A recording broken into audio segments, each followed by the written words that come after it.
ఆర్వీఎక్స్ service centre ఏ black second ఫ్లోర్లో ఉంటుంది. Tag service centre ఏ black second ఫ్లోర్లో ఉంటుంది. Lab care service centre third floor. Next వచ్చేసి crucial service సెంటర్కి వెళ్తున్నాం. ఇప్పుడు చూసుకోవచ్చు మనకు ఈ గలీలో పంచశీల టవర్స్ అని ఉంటుంది. ఆ బిల్డింగ్ కూడా చూపిస్తాను మీకు. ఆ బిల్డింగ్లో డెల్ అనేసి హెచ్పి సర్వీస్ సెంటర్లు ఉంటాయి. అదే సందులో క్రూషియల్కి వెళ్ళే సందులోనే ఉంటుంది. ఇది పంచశీల టవర్స్. దీని ఫ్లోర్లో 6th ఫ్లోర్లో ఉంటుంది క్రూషియల్ సర్వీస్ సెంటర్. సేమ్ బ్లాక్లో ఈవీఎం అండ్ టెక్ సర్వీస్ సెంటర్లు కూడా ఉంటాయి. మీరు చూసుకోవచ్చు. ఇది క్రూషియల్ సర్వీస్ సెంటర్.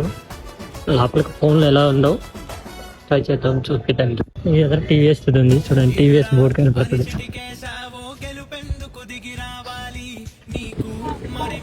ఈ బిల్డింగ్ హెచ్పి ట్రావెల్ అండ్ ఎస్ఎస్డీలు అన్నీ ఇక్కడే వాళ్ళ హెచ్పికి. అది వచ్చేసి హెచ్పి సర్వీస్ సెంటర్. లోపలికి వెళ్దాం. లిఫ్ట్ కూడా ఉంటుంది మనకి సోగా ఎక్కువ కాబట్టి ఎక్కువ వచ్చేసాం. ఇది హెచ్పి సర్వీస్ సెంటర్.